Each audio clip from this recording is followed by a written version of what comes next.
welcome to my video. This week we are going a little bit monitor crazy, so if you're interested in monitors or anything like that, then you're going to be quite happy. Just right in the middle of the Scan FX dual stand assembly upstairs, but downstairs we have this, the new, well, my new Dell Ultrasharp 24-inch 1900 by 1200 display monitor. This is an IPS panel. This is not brand new, it's fairly new, it came out last year.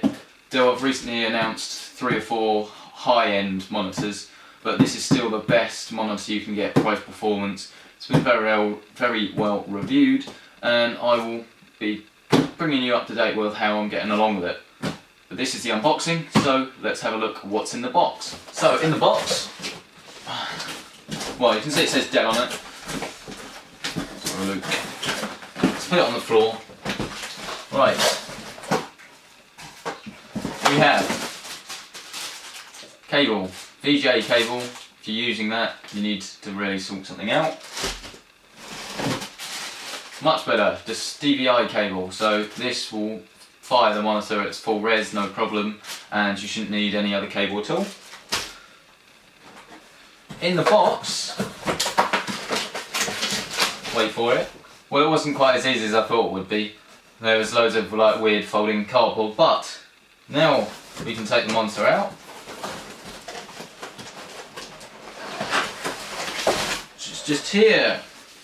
Now, this is a 24-inch panel, but 24-inch doesn't necessarily mean the same as 24-inch, because this panel, as I said earlier, is 1920 by 1200, and what that means is it means that it's a 16:10 aspect ratio rather than a 16:9, which is a 1080p monitor.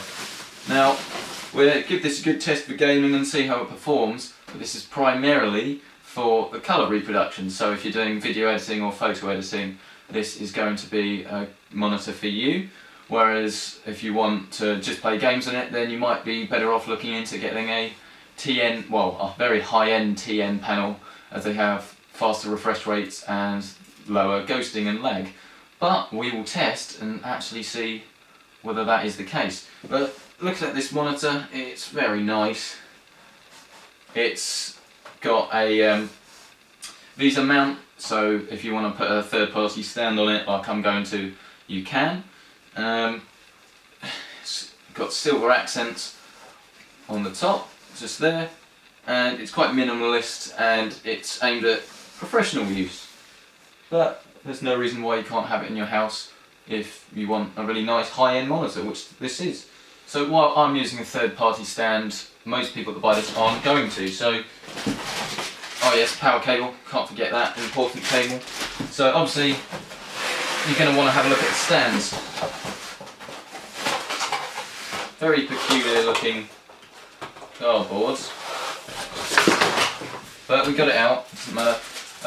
Instruction manual, assembly manual, and CD. Not that you really need to use that. And then the stand is right here. Now, if you know anything about stands, as I said earlier, you recognise this. This is a standard VESA mount, so you can use any mount you like.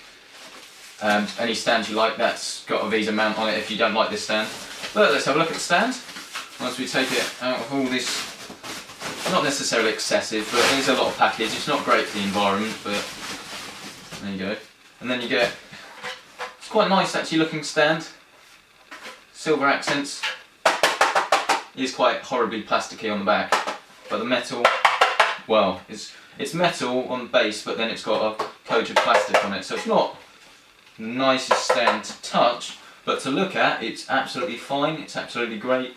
You've got adjustment of, I believe you've got the height adjust, and I believe you've got swivel. Do you have swivel? I'm not sure if you do have swivel. I'll check for you guys. But it looks as if it might just be tilt and height. But I'll wait and let you know. Now the monitor does also have a USB port on it, so you can plug stuff directly into the monitor. I'll go and show you all that in a second. But you have the USB extender cable here if you want to use the extension. So I will just go and finish the assembly upstairs, putting it on its dual monitor stand, and then I'll let you have a better look at what it actually looks like once it's all set up. So here we are. Monitor has been unboxed, attached to the stand, and is up and ready to go. You can see the video, I'll put a link here somewhere, of the stand unboxing and me talking a bit about the stand, but in summary it's a good stand. But we're here to talk about this monitor here. This one here is the old one, which is a TN panel. It's a BenQ 3D monitor running at 120Hz, whereas this one here is of course 60Hz, and it's an IPS panel. From the moment I turned it on and got into the desktop, immediately this one looks the bomb. This cost me £275 and is currently still £275. This one here cost me £200. The colours are absolutely fantastic. I mean, I've calibrated it just about now, haven't quite finished, but out of the box I've barely changed it. It comes really, really nice out of the box, and for someone that doesn't really want to spend much time calibrating it, it doesn't actually matter because it's pretty perfect out of the box. Needs to tweak a few things like brightness down and things like that, but I'll come to that a bit later on in the video. But the monitor itself is fantastic. Size wise it is actually pretty much identical to the 241080p monitor, except that it's got a few extra pixels which make it up to the 16:10 aspect ratio. So they both have 1920 pixels across that way, but this one has some additional pixels which go along like that because it's a 1200 pixel monitor, whereas this one is a 1080p monitor. Aesthetically it's good. I mean, it's not fantastic in the sense that it doesn't blow you away like an Apple product does, but it's very, very good. It's exactly how I want it to be. Nice, plain, unobtrusive. It's got a very small logo to tell me that it's a Dell monitor, but it's very nice, very clean, goes with this one as well, and it was very good. Mounting it was as easy as any monitor with a VESA mount, 4 screws, bish bash bosh, and attached to the stand. Now the monitor has quite a few ports. It's got 2 USB ports on the side, which I will show you in a second. It's got DVI dual link, it's got HDMI, it's got DisplayPort, and if you really want to use it, which you do not want to use it, it's got VGA. It's also got a USB, 2 USB ports along the side here, which I'll show you in a minute. The box packaged it well. It was a bit fiddly to get out, but that really doesn't matter particularly. There are no dead pixels at all. There's a slight blemish actually on the metal casing, but that's nothing really to shout about.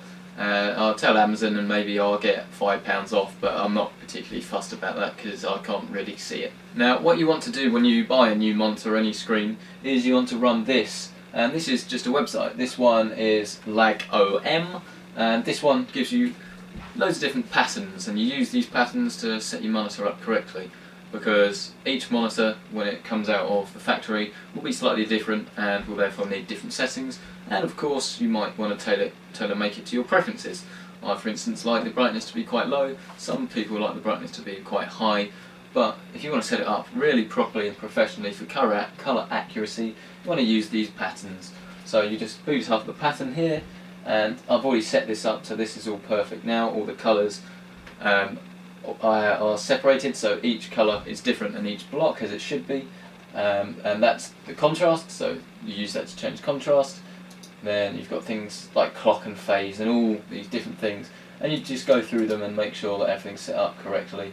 So there's like sharpness, but the main ones you want to do are contrast, gamma, and black level is essentially the most important one that you should be looking at. But it's all here. I'll leave a link in the description below, and you'll be able to set your monitor up correctly if you do get one. As you can see, it's fantastic to have 2 monitors actually. I'm so pleased. I'll go into it in a bit more detail in another video because I think it's necessary, and I'll talk a bit about the advantages and disadvantages to each monitor, because essentially they're both pretty opposite, but both good at opposite things, and it's a shame we can't get both in one monitor at this time. But in the future I'm sure we will. Just as a summary, It's a great monitor, it looks very good. It's got 2 USB ports on the side, which I won't show you just because you know what USB ports look like, and it would mean I'd have to adjust the monitor, which I'm sorry but there's no point in doing. But they're there, and it comes with all the cables you need. Well, unless you need a DisplayPort cable or a HDMI cable. It comes with a DVI, VGA, a power cable, and it comes with your USB extender. So it turns 1 port on your computer to 2 ports on the side here. It's very easy to set up, it comes well packaged, and the colour accuracy is absolutely fantastic. And for £200, this is without a doubt the best monitor. Well, I'd say it's a fantastic monitor for the money. It's a great resolution. If you want to pay twice as much for a few extra pixels, then by all means do. But if you were interested in buying a monitor that's 2560 by 1440, then for that money you could buy one of these and another one of these. I might be tempted to do that, but it depends on your budget, what you want, and why you want it. I'll do another video just explaining which monitor I think is best, which is going to be hard to do because they're both completely different for the different reasons, but I'll help you choose your new monitor because there's quite a lot to consider when you're buying a new monitor. But if you're after a cheap, well, if you're after a monitor that's middle of the range, it's a very good monitor for what it is without going high end, then for £200 it's an absolute steal. It's a fantastic monitor, and I will see you next time.